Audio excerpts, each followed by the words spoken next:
So, as fate would have it, and fate has often taken the lead as a wonderful dancing partner, back in 2009, circumstances were such that I chose to stay rooted here in New York City for a handful of months.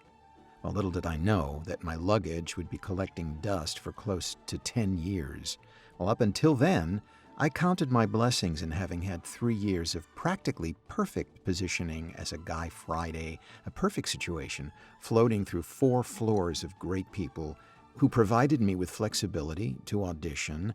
But as these things go, and quite suddenly, the funding ran out, and I saw myself jobless with not a prospect. Not an uncommon thing in my life.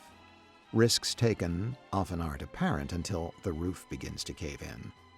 But a friend thankfully pointed me towards what he thought would be a quick solution. I had bought into the Screen Actors Guild shortly after getting my first principal contract with Actors Equity Association. My first SAG challenge came with having to change my name, as a John Coughlin was already in their roster. And pretty sneaky for the unions not to communicate stuff like this, I thought. So I started to juggle with possibilities. John Simmons, my mother's maiden name. Taken. John 4, I was the 4th in a line of Johns. Taken. With the clock ticking, I finally landed on my confirmation name, John Alban Coughlin. A new identity and a mouthful of mispronunciations and misspellings to come, but at least my parents were happy. But I digress. So, after about a year or two of my new SAG card collecting dust inside of my wallet, another close friend suggested that I consider registering myself with Sylvia Fay Casting for the newest film she was hiring background actors for, a contemporary take on the David Lean, Noel Coward classic Brief Encounter. And after an open call for the film, I was happily booked for the first of 3 days of work under the aegis of the last of the acting unions I'd aspired toward since graduating college. A great new adventure.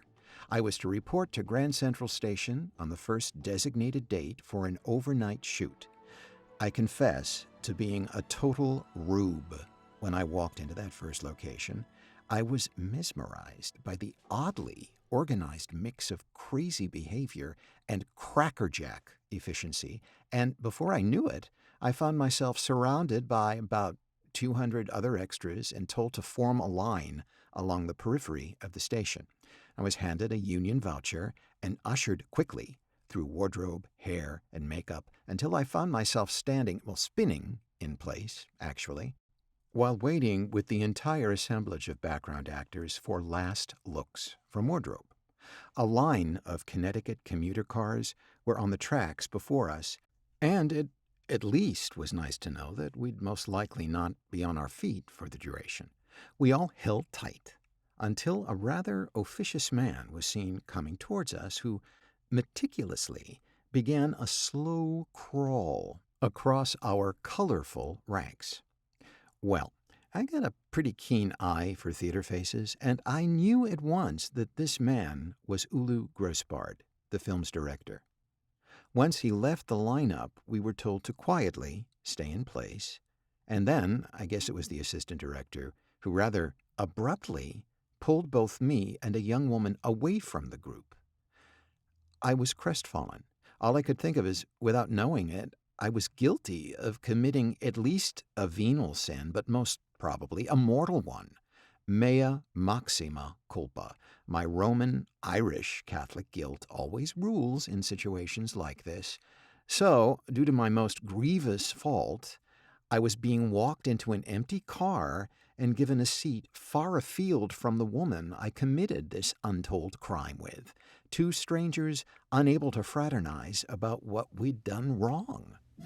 I sat there long enough to assume the night shoot had started without us, when suddenly there was a rush of crazy commotion outside, with background being ushered around everywhere, including the interior of the car I was sitting in. Well, apparently, they were told not to sit next to me or to this other woman, as after the scurrying settled, I was remaining solo, lonely, and most likely beet red with embarrassment.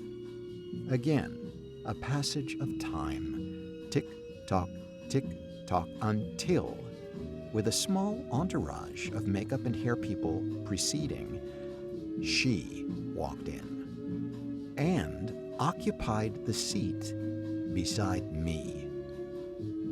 And with a true teaser's intent, I pause and ask you to join me here once again next week.